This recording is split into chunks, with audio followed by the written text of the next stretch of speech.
What's up, everybody, and welcome to ITG Daily, the show that brings you the hottest in gaming news. You can always join us live over at twitch.tv/the official ITG, as well as YouTube at ITG. But if you can't join us live, hit us up later inside the game.ca, podcast services, and TV streaming networks around the globe. I'm Drew, and of course, that's the one and only. It is Scott Savage. Scott, what's going on, man? Oh, I'm coming to the end of a few games all at once, and it feels good. It feels good in today's day to actually finish a game. Yes, I finished a game, Scott, because I finished God of War Ragnarok in 35 hours, and as I'm listening around the industry, I hear some people finishing up in 25, 26. Oh. They've done a couple side quests, but not, I guess, as many as I ventured off to do. Which is funny. Not something you really want to run through, in my opinion. It was, but it's funny because the way I approached it was like I did a bunch of side quests and then that was it. I'm like I gotta beeline the story to get it done. Right? It's one of those. The challenge of being a reviewer, I guess, in this instance, is trying to get that stuff accomplished on time, so we can get in there and be in for that deep conversation.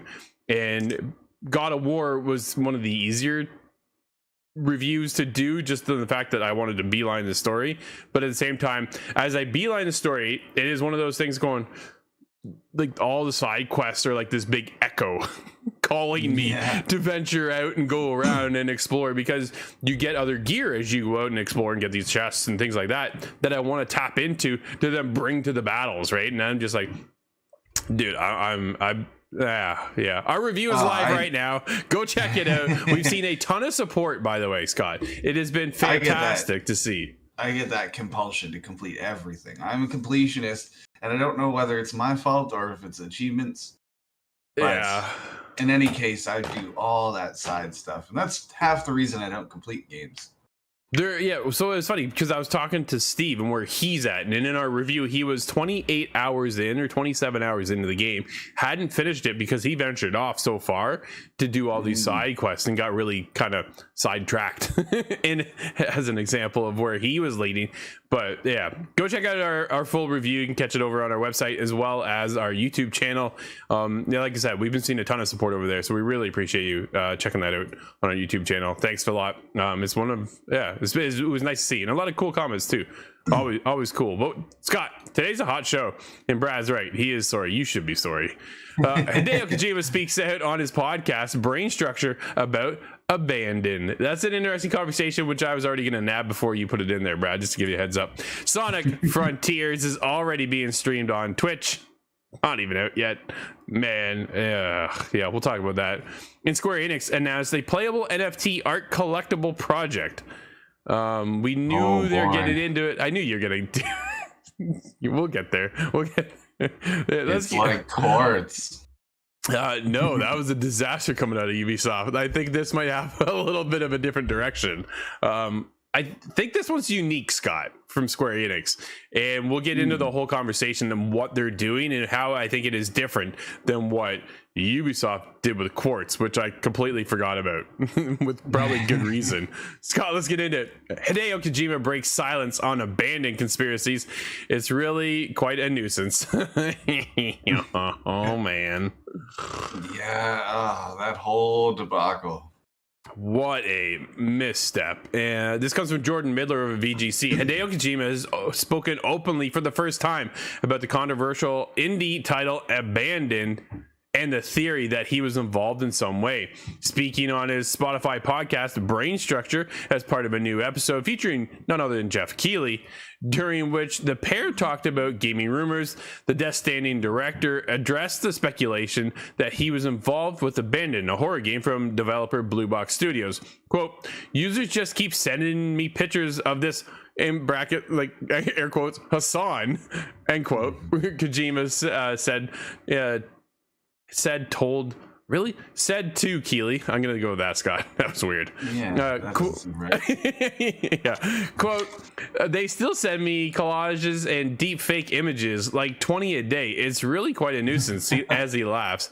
Aside from the brief teaser, virtually nothing from the game has been shown off of Abandoned, despite repeated delays. A playable prologue, which Hassan claimed will fund the final game, has yet to materialize anything at all. While the connections to Hassan and Kojima has always been tenuous, that didn't stop a Reddit community from being born to track the supposed connections between the director and Hassan. Oh, come on, man. Oh, so over at Reddit is the Blue Box Conspiracy, which at the peak of his popularity saw around 9,000 subscribers, documented every move made by Kojima and Hassan in an attempt to link the two.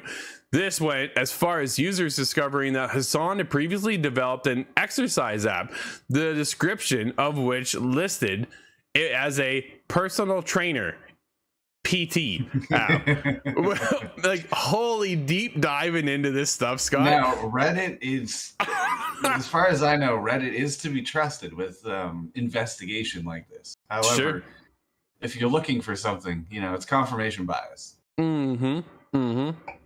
Absolutely. Which sent devotes to the subreddit into a panic over the idea that this was in fact a reference to PT, the canceled, then wiped from storefronts teaser for Silent Hills, a reboot of the horror franchise that Kojima was once attached to helm, which would have been an absolute incredible experience for some. So I think people would have been all over that. People love PT. The way he can sidestep you and kind of get you out of your own head and then just destroy you with that. Like, Kojima's an amazing storyteller. I'm still floored that PT will ever be. It's something else. Other supposed clues included Hassan playing a game on his PSN profile that isn't available on the PS Store. However, that was debunked, as he could have been testing a product. He could be testing his own game, right? It's just one of those things.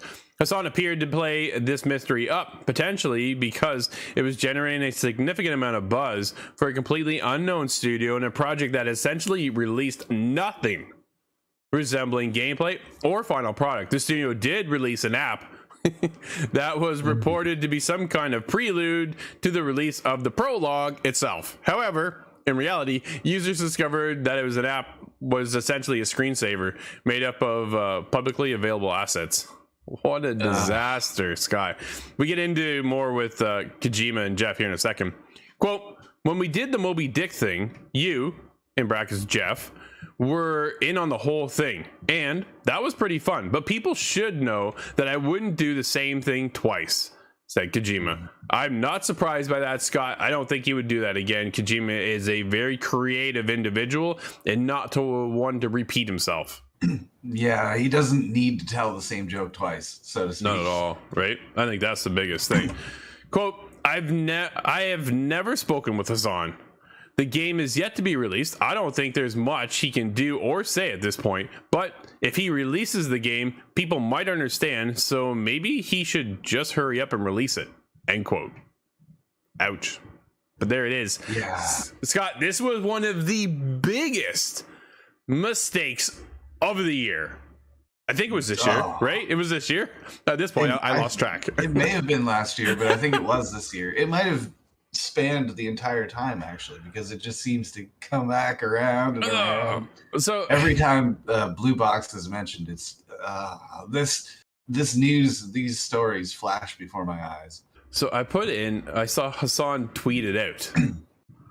And I'm pulling it up right now as we speak. The conspiracies have been a burden and not cool for both fans as well as everyone involved with the project. However, we are working hard to release the game and will like to thank everyone for their patience. That came from Hassan's Twitter account. The only reason it's a burden is because he blew it up in his face, Scott. This is the problem. Yeah. He took it too far. Him, the team, whoever was in charge of the PR, whatever it was. It's a burden for himself because it didn't pan out the way they wanted it to. They played up the fact that they were working essentially on a Silent Hill title. They played up the fact that they were working with Kojima, one of the biggest, well-known personalities and people and creators in our industry. And that's who you tagged on, thinking you might get away with this and not get bombarded and become a burden? Really? No, it's when you light the sparks, you don't know when it's going to stop, and that was one runaway should never have happened. That's a mistake. It was a garbage truck on fire. I'm wondering if there'll be some sort of legal action eventually, just as a spin-off out of this, when people struggle to try and make sense of this. The biggest thing for us is that they're partnered, they being Blue Box Studios, partnered with PlayStation on this game Abandoned, and PlayStation has never said a word. They've never said anything about it, right? They've virtually just kept their hands out of it, man. They're like, nope, this is not anything we want to deal with. We'll talk to Kojima. We're leaving you guys alone. I have a feeling they haven't seen anything either. I'm not certain that Hassan has seen anything either. I wonder if there's any validity to the project at all, or if this is some weird sort of investment kind of hedge, but it smells like something is wrong. Okay, first of all, I don't think we'll ever see anything out of this studio. I don't think we'll see anything out of Blue Box. So. And if we do, I don't know if anybody wants to play it just because of where they've placed themselves.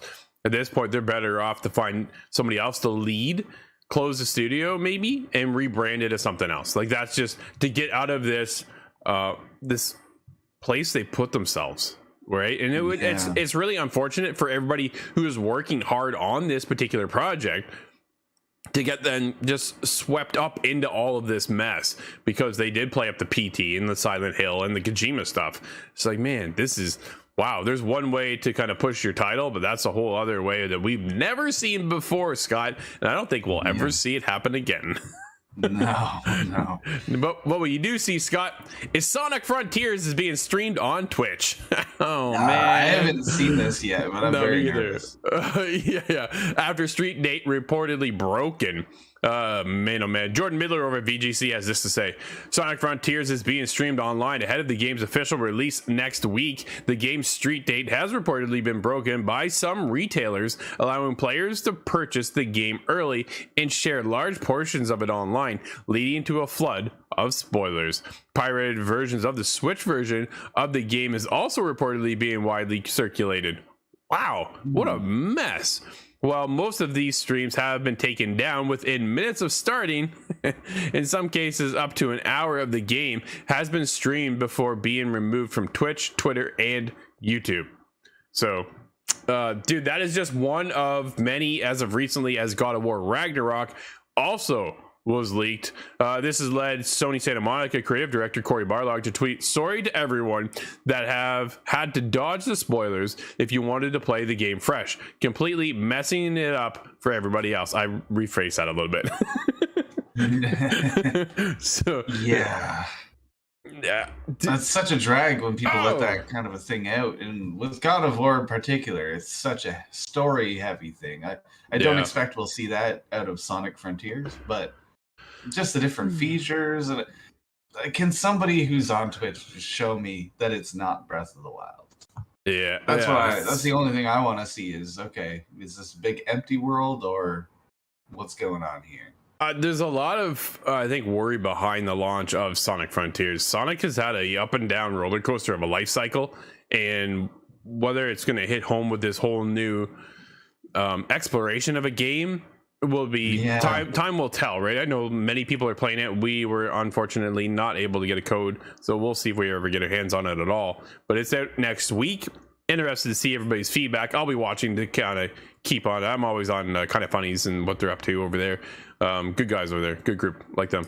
And it's one of those things I'm like, I know Tim will be playing this. Tim and Blessing are probably already on it, so I'll be keeping an ear to their podcast and see what they have to say, and trusting them on their vision, because dude, this is a huge departure of what we're normally used to for Sonic. Yeah, it gives me Sonic 06 vibes, and I'm hoping that's just PTSD, not actually seeing it. And the last Sonic that really got good, fan reception at least, was Sonic Mania, and that's the last one I can really even remember.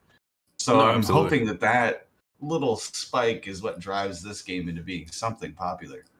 Do you think changing the formula for Sonic is something that we need to move into the next generation of not only consoles and platforms, but of Sonic itself? Like, we saw Breath of the Wild change the landscape over there too, right, with Zelda and how that's portrayed now, and like the hype behind obviously Zelda being a much more beloved franchise, I think, than Sonic, but still a big departure, right, from what we were used to with Zelda to go to Breath of the Wild.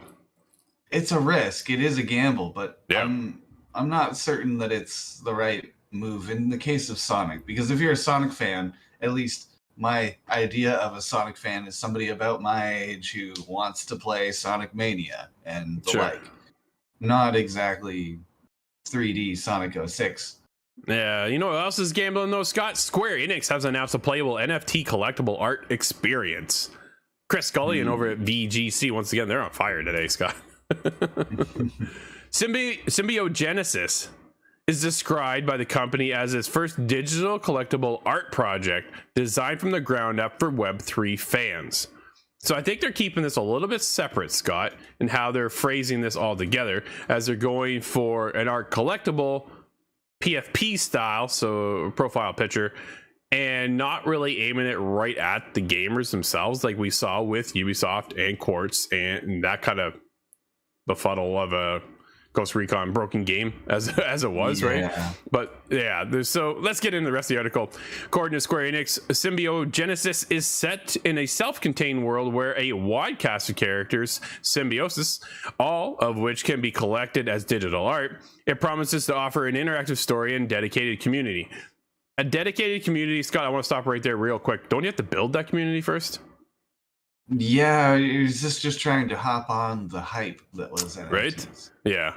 The art collected by players can be used as a character in a story that takes place in an alternate world where the player can untangle a mystery by completing missions that revolve around questions of the monopolization and distribution of resources. It can also be used as a social media profile picture. So the PFP, again, once we're back into that, Square Enix says sales of Symbiogenesis in NFTs will begin in spring 2023 alongside a free browser service. Scott, we knew this was coming, right? We knew Square Enix was shifting some of their business model over to the world of NFTs. Their president, Yosuke, also said it's still too early to consider making Dragon Quest and Final Fantasy blockchain games. So they know where they're at, Scott. I think that's the most exciting part of their change of business model. They know it's too early to all of a sudden adapt it and throw it into Dragon Quest or into the next Final Fantasy experience. So they've made something from the ground up be completely different, maybe even somewhat separate from gamers. I think that's right. I think that's the way they don't soil their own ginormous IPs. Final Fantasy is just the baby in the cradle. You don't want to be changing anything around that. No, not at all. I think this is a smart move. I think they're going to test the waters here, see how this project kind of pans out. Is it something you're going to take a look at, Scott? I'm very curious just to see what kind of interaction there is. What kind of a story does this involve? Is this meant to be an educational thing? It's going to justify NFTs, Web3. And in that case, it kind of feels like when those people ring your door and you answer and they want to tell you all about their business. And that's all NFTs, and it feels a little too self-advertising to me. Yeah, no. I think I'm just the young version of a boomer, doomer, as it were. I see these new technologies like NFT, and I just don't like it for some reason. That's fair. That's fair. You know what you might like? PS5 exclusive Ghostwire Tokyo is listed for Xbox on a Bethesda office wall. Oh, that's right. I am very excited about this. We went to Jordan Midler once again. We keep this up. I'm going to have to start paying him. As spotted on Twitter by Global, an article showcasing Bethesda's London office on the website of a workplace design company area, which is now no longer on the site, showed images of large wall murals featuring Bethesda's games, including Ghostwire Tokyo. However, interestingly, the Ghostwire Tokyo art piece listed the game as an Xbox Series X and S, PlayStation 5, and PC title. No Xbox version of the game has been officially announced to date, although the image has since been removed. The notion that Ghostwire Tokyo would become an Xbox Series X and S isn't... dude, I'm not surprised by this at all. Are you surprised? Well, it's not something that I had really considered until I saw Deathloop come out on Xbox, and then I went, Right. "Oh, okay, there is a timed sort of exclusivity. There's a chance we may get this." But I'm, just as we're going through this, I'm thinking I have a memory that I thought was fake. Okay, there was a Final Fantasy VII remake. Yep. Poster that I had seen once with the Xbox symbols on it. But that seems to have been scrubbed from the internet and existence in general. So I thought that was a fake memory. Well, we'll Still see. hoping for that, though. Yeah, you never know. Dude, all you have to do is get that PS5. Yeah. Well, it's a lot of money still. Certainly is. Well, it's more money. That was VR package. Dude, it's more money. Like, that's more money than the PS5 right now, which is just crazy. Well, that's wow. Yeah, that's an uphill climb. I think it's about an arm and a leg. Good news is you got two. So that's right. Yeah, it's I'm not surprised. Everything seems to be timed with exclusives, especially on PlayStation. Coming off with Bethesda, that deal was already placed before Xbox purchased Bethesda, right? Before Microsoft did the big purchase for $7 billion, bringing them into the ecosystem as a first-party developer. And now we're seeing those exclusive timed deals going over, and with PlayStation ending, which now opens up the opportunity to bring them over on Xbox, put them on Game Pass, as it's now day and date for everything moving forward. So as Bethesda comes over, it'll just be, hey, by the way, here's Ghostwire Tokyo. It's now on Game Pass. Have fun. And you're gonna, I expect to see that probably in the next, I'd say early next year. I was curious. Yeah, I would kind of expect early next year. Just this is a little too soon to be learning of it for it just to drop immediately. I wonder if this was a purposed tease, because all of a sudden now people are like, hey, that's not right. But then all of a sudden it's like, now you get that Xbox mind share, and then you're taken away from PlayStation and what they're trying to build. It's a fun little tease now, back and forth. All we need is a photo of Kojima superimposed on top of all this to boost its media presence, as we've learned from Blue Box. Yeah, well, we do know that Kojima is working with Xbox on something, right? It is a cloud-based experience, and I'm looking forward to finding out what that is. Looking forward to see if it's an NFT-based adventure where you have to unravel the mystery of capitalism. So I'm down for the NFT games. I really am. I'm interested in exploring this territory. What I'm not down for is the involvement of getting all that stuff set up. I think that's the barrier of entry for gamers to come over, right? That's, dude, you got to connect your MetaMask wallet. Yeah, well, that's just it, right? What wallet do you need? You need then the MetaMask, and then you need to attach it to here, and then you need to be able to get in there, and then dude, I turn on my Xbox, I buy the game, I download the game, and I play, right? Like, done. Not... Okay, I have to make sure I'm connected here, and then I own that. Where did that go? And then how do financial systems instead of entertainment? It needs to be simplified. That's really what it comes down to. And then show me the value of these PFPs, and then what else can they transcend into? And I know Lithos right now, with John Garvin over there and Mike Mbauer, are building Ashfall. That is going to be an NFT game. Looking forward to finding out what that is. That's the developers who worked on The Last of Us. That's the developers that worked on Days Gone, right? So we are experiencing, I think we're going to be in for a great game, and then they're tying in both. So giving us a game, but also giving the NFT benefits. Really curious to see how that goes for that moving forward. How does the developer putting Ghostwire on Game Pass? But 120 million come in from sales on PlayStation. It benefits it because it's another round of exposure is really what it comes down to, right? Now, if they had dropped it just specifically for purchase, then you could expect a whole lot more sales. 120 million is popular on PlayStation. You'll see a reflection of that. But when it comes to Game Pass in this kind of a manner, they accept a big payout up front. So you don't have to wait for those sales to trickle in. Absolutely. Scott, we do have a couple of games out today, though, my friend. What do we have? Thanks for the question. We have I like that. Demon Throttle on Switch. We have Harvestella on Switch and PC. And It Takes Two has released on Switch now. Dude, that's incredible. That It Takes Two is a fantastic game. So I'm happy to see that there. It seems very Switch built.